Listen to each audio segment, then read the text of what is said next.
अतः आज के दिन विद्या के लोग विद्या आरंभ भी इसी दिन करते हैं। आज जो कुछ भी तप किए, दान किए, स्नान किए, सब अक्षय हो गया है। पितरों के लिए बहुत बड़ा पुण्यकाल है, श्राद्ध दिन भी है।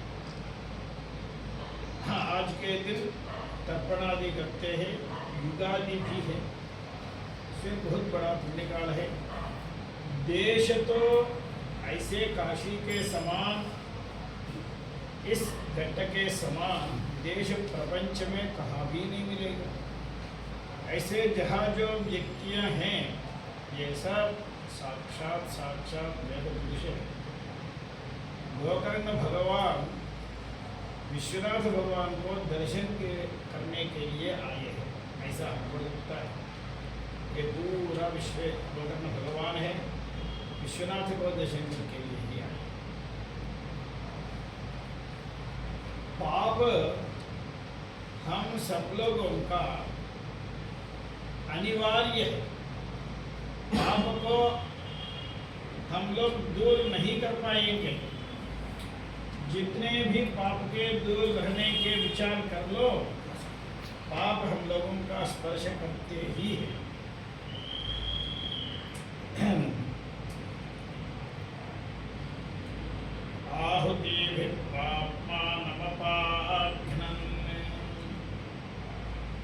आहुति द्वारा पाप को कुछ लोग छोड़ देते। पाप का नाश आहुति। आहुति माने अग्नि में जो द्रव्य को मंत्र पूर्वक, विधि पूर्वक हम लोग समर्पण कर रहे हैं, उसको आहुति कहता है। इतना ही नहीं है, कुछ जल में भी हम लोग विहित द्रव्य को विहित प्रक्रिया के द्वारा कुछ मंत्रों से छोड़ दिया तो वो भी आहुति है। ब्रह्म यज्ञ का तर्पण कर लेते हैं, वो जल ही आहुति है। पितरों का तर्पण कर लेते हैं, वो भी आहुति है। इतना नहीं है, हम लोग कुछ भगवान शिवलिंग का अथवा कुछ कृष्ण प्रतिमाओं का अथवा श्रवणभद्र गणपति का, ऐसे अनेक स्थानों में, शास्त्र विहित स्थानों में, शास्त्र विहित प्रक्रिया से, शास्त्र विहित मंत्रों के द्वारा हम लोग जो भी अर्पण करते हैं वो सब आहुति। इन आहुतियों के द्वारा भगवान को स्मरण करके एक शब्द बोलना भी आहुति है, वो भी आहुति। इससे क्या होते हैं, हम लोगों का पाप चले जाते हैं। देवा वा आहुति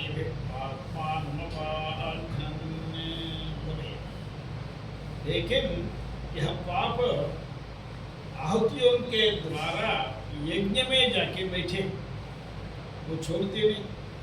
आहुति ना यज्ञ न, अब वो यज्ञ को हार हो गए, आप लोग पाप कर रहे हैं, आहुतियों के द्वारा हमारे पास भेज रहे, हम कहाँ रखें? इसलिए वो दक्षिणा में डाल दिए, वो पाप दक्षिणा में आ गए। वो दक्षिणा क्या करेगी? इतना पाप को लेकर इसमें देने के समय क्या होते हैं, अब हम लोग हमारे पाप को दे रहे हैं, तो आहुति क्या कर रही है? आहुति में जो कुछ भी स्वाभाविक पाप हो उसी को भी मिलाकर उसको दे रहे हैं। ये भी लेकिन जो पुराने जमाने में लेटर लिख लेते थे, लिखने के समय किसी बच्चा को लेटर बॉक्स में, पोस्ट बॉक्स में डाल के आ जाओ। अब जाने के समय बगल में एक घर में कोई दादाजी होते हैं, वो बोलेगा कहाँ जा रहे बेटा? पोस्ट में बॉक्स में लेटर जाने के लिए, ये भी लेके जाओ, वो भी लेके जाओ, अपना अपना लेटर भी दे दो। वैसे ही आहुति भी अपने पाप को भी मिला के यज्ञ में दे दिए, यज्ञ भी अपने पाप को भी मिलाकर दक्षिणा में दे दी। दक्षिणा भी अपने पाप को मिलाकर जो प्रतिग्रह कर रहा है उनको दे दिया।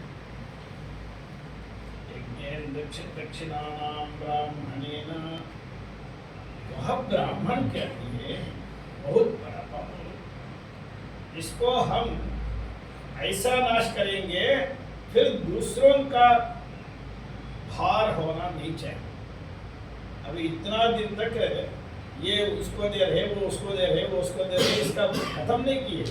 हम लोग कथन करेंगे, परिष्कार करेंगे। अब वो लोग वेद में डालेंगे। जब वेद में डाल सकते हैं, हमेशा अहोरात्र वेद बोलते रहे तो तब हम लोगों का पाप वेद में डाल सकते हैं। हम लोग वेदाध्ययन अहोरात्र नहीं करते, तब वो पाप हमारे पास ही रहे। एक एक अक्षर बोलते ही वह पाप निकलते जाए। ब्राह्मणस्य छंदोभिः, वो वेद में जब गए तब वहां पाप छू नहीं पाए, वहां ही भस्म हो गए। अब आप लोग इस घर में पूरा जितना भी कूड़ा है, कचरा है, वो सब इकट्ठा करके दूसरा जगह डालेंगे।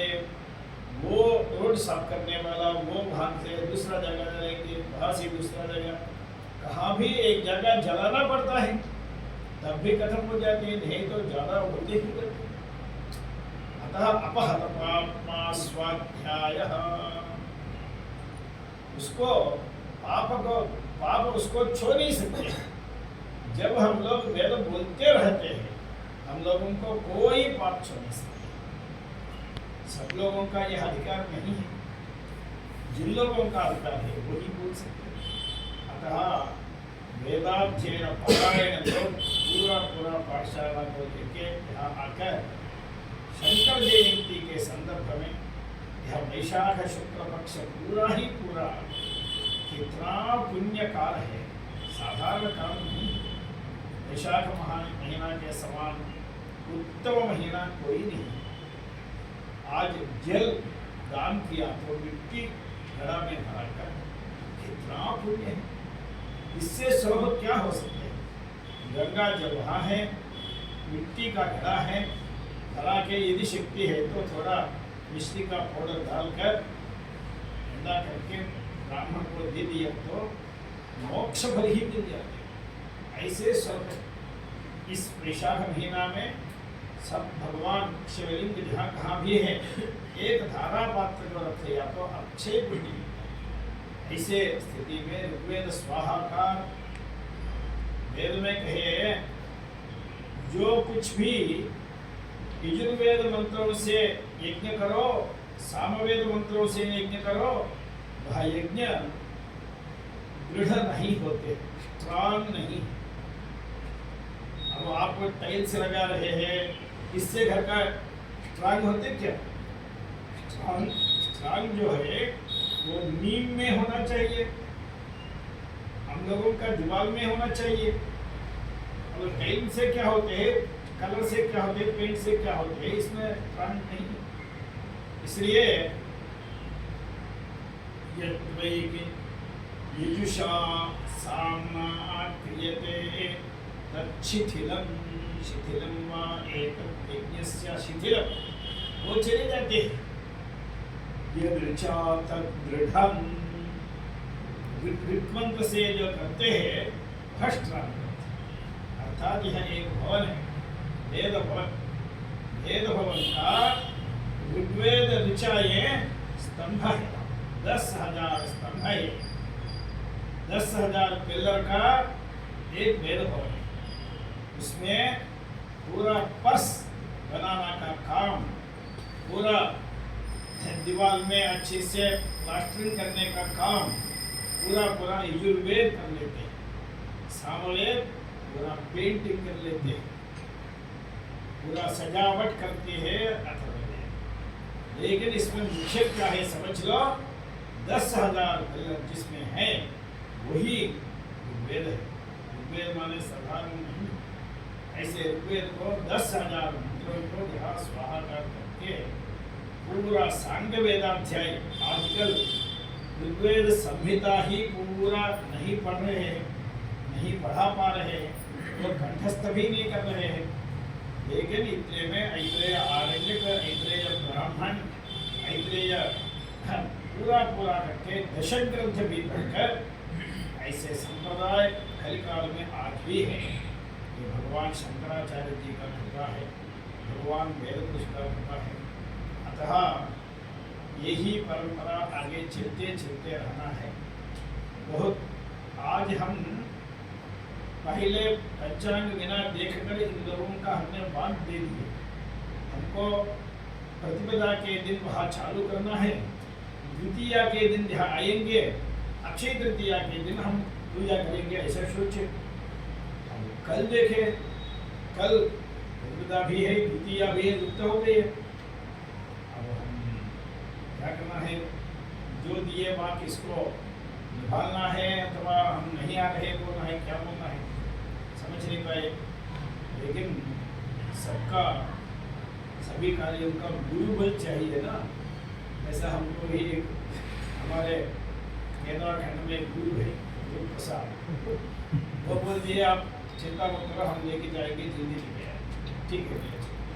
अतः आज लगभग नहीं आएंगे ऐसा दिन हो गए, लेकिन भगवत कृपा हमको बुलाई, हमारे बहुत अच्छा है। और सब लोगों का बहुत बहुत भगवान श्री राम जी का भी आज के दिन बहुत संबंध है। लोग परशुराम जी ने क्या किए, अपने शक्ति पूरा श्री राम जी को दे दिए। अपनी शक्ति को, जो अवतार था, एक ही समय दो अवतार न होते, पूरे शक्ति श्री राम जी को दी, इसलिए वो हाथ गए। कहा श्री राम जी का ये बोला